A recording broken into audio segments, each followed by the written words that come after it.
ఏది అయినా ట్రై చెయ్యి ఆచి చికెన్ మసాలా. ఆచి చికెన్ మసాలా. బంగారం దిగుమతులపై కేంద్రం పరిమితి విధించింది. బంగారం దిగుమతులను 100 కేజీల వరకే దిగుమతి చేసుకోవాలని ఆదేశాలు జారీ చేసింది. భారత్లో ఆభరణాలు తయారు చేసి ఎగుమతి చేసేందుకు విదేశాల నుంచి సుంకం లేకుండా బంగారాన్ని దిగుమతి చేసుకునేందుకు అడ్వాన్స్ ఆథరైజేషన్ స్కీమ్ కింద కంపెనీలకు అనుమతి ఉంటుంది. ఇప్పటి వరకు ఈ స్కీమ్పై పరిమితి ఉండేది కాదు, కానీ ఇకపై ఉంటుందని కేంద్రం ప్రకటించింది. అంతేకాకుండా బంగారం, వెండి దిగుమతి సుంకాన్ని 6% నుంచి 15% కేంద్రం పెంచింది. ఈ పథకం ద్వారా జ్యువెలరీ ఎగుమతిదారులు ఎలాంటి సుంకం చెల్లించకుండా ముడి సరుకు, ఇన్పుట్ మెటీరియల్స్ ను దిగుమతి చేసుకునే సౌకర్యం ఉన్నట్లు కేంద్రం తెలిపింది.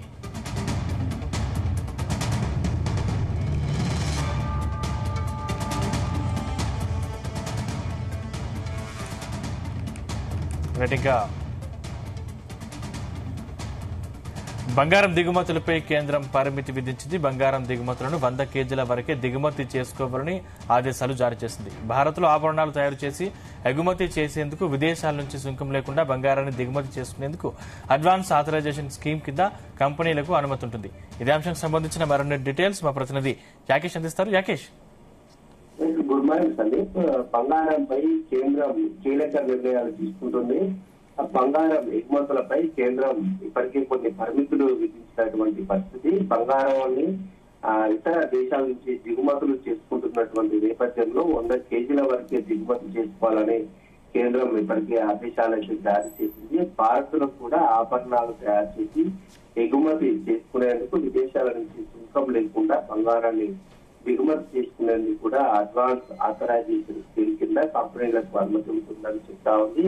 ఇప్పటి వరకు ఈ స్కీముపై పరిమితి ఉండేది కాదు, కానీ ఇకపై ఉంటుందని కేంద్రం ప్రకటించినటువంటి నేపథ్యంలో బంగారం, వెండి దిగుమతి సుంకాన్ని కేంద్రం 6 నుంచి 15% కూడా పెంచింది. దీంతో అటు జ్యువెలరీ ఎగుమతిదారులకు ఎలాంటి సుంకం చెల్లించకుండా ముడి సరుకు, ఇన్పుట్ మెటీరియల్స్ దిగుమతి చేసుకునే సౌకర్యం కూడా ఉంటుందని కేంద్రం చెప్తా ఉంది. ప్రధానంగా దిగుమతుల మీద 100 కేజీలకు పరిమితి విధించినటువంటి నేపథ్యంలో ఇప్పటి వరకు ఎంత కావాలంటే అంత బంగారం దిగుమతి చేసుకునేది ఉండే. ఇప్పుడు ఒక షిప్మెంట్ కు 100 కేజీలకే లిమిట్ పెట్టారు. విదేశీ మారక నిల్వలు కాపాడడం, అకస్మాత్తుగా పెద్ద మొత్తంలో దిగుమతులు వచ్చి రూపాయి మీద ఒత్తిడి పడకుండా ఈ విధంగా కేంద్రం నిర్ణయం తీసుకుంది. ఇప్పటికే 6% నుంచి 15% వరకు కూడా ఈ సుంకాలు పెంచినటువంటి నేపథ్యంలో సామాన్యులు, లోకల్ జ్యువెలర్లు కూడా కొన్ని బంగారం మీద కూడా ఇది వర్తించే అవకాశం కనిపిస్తా ఉంది. దీని వల్ల దేశీయంగా రిటైల్ ధరలు కూడా భారీగా పెరిగాయని చెప్పుకోవచ్చు. ప్రభుత్వం దీన్ని కరెంట్ అకౌంట్ డెఫిసిట్ తగ్గించడానికని చెప్తా ఉంది. దీంతో కొంత భారతంలో బంగారానికి సంబంధించి ఇబ్బందులను దిగుమతి చేసుకోవడం వల్ల కొంత ఈ రూపాయి విలువ అనేది తగ్గుతుందనేది కేంద్రం అయితే చెప్తా ఉంది. అయితే దీంట్లో మనం ప్రధానంగా చూసుకుంటే ఎగుమతిదారులు విదేశాల నుంచి జ్యువెలరీ ఎగుమతి చేస్తామని చెప్పి సుంకం లేకుండా ఎంత బంగారం కావాలంటే అంత దిగుమతి చేసుకునేవారు. దీన్నే అడ్వాన్స్ ఆథరైజ్డ్ స్కీమ్ కూడా అంటారు. ఇప్పుడు దీన్ని మార్పులు అయితే చేశారు. 100 కేజీలకు పరిమితి పెట్టినటువంటి నేపథ్యంలో ఎగుమతి కోసం కూడా అపరిమితంగా సుంకం లేకుండా బంగారం తెచ్చుకోలేరు.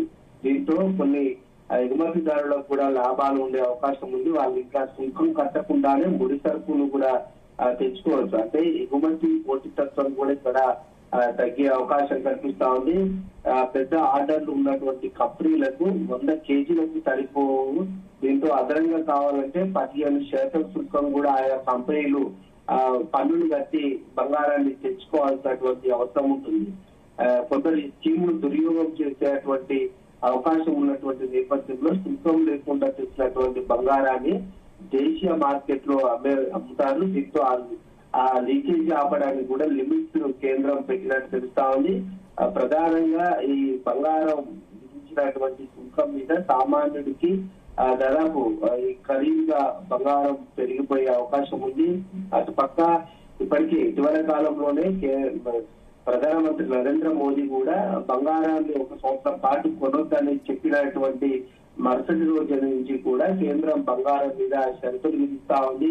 మొత్తం కూడా భారీగా బంగారం ధరలు పెరిగిన పరిస్థితి ప్రస్తుతం కనిపిస్తా ఉంది. ప్రస్తుతం ఈ రోజు మార్కెట్ లో 1,00,000 70,000 రూపాయలు 24 క్యారెట్ల బంగారం ఉండగా 22 క్యారెట్లకు సంబంధించి 1,67,000 రూపాయలు వాళ్ళ బంగారం ధర దేశంలో పలుకుతున్నటువంటి పరిస్థితి.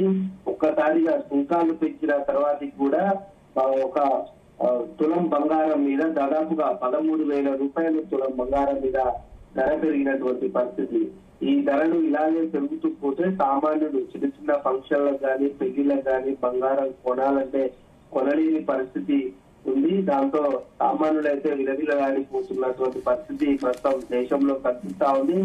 అయితే ఈ సంవత్సరం పాటు బంగారం కొనుగోలు ప్రధానమంత్రి నరేంద్ర మోదీ స్వయంగా ప్రకటించినటువంటి నేపథ్యంలో కొంత కొనుగోలు శక్తి తగ్గితే ఇతర దేశాల నుంచి మనం కొంత దిగుమతి చేసుకోవడానికి తగ్గిపోతుంది. దాని వల్ల కొంత ధరలు కూడా తగ్గే అవకాశం ఉంటుందనేది కేంద్రం ఆలోచన చేస్తా ఉంది. ప్రధానంగా పశ్చిమాసియాలో నెలకొన్నటువంటి యుద్ధ నేపథ్యంలోనే బంగారం ధరలకు రెక్కలు వచ్చాయి.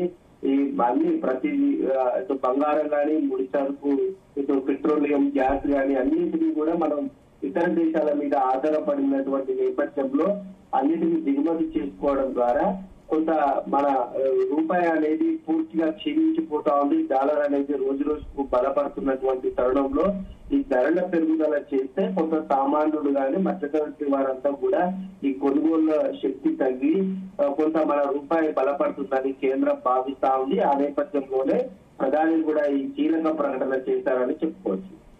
Right, thank you Rakesh.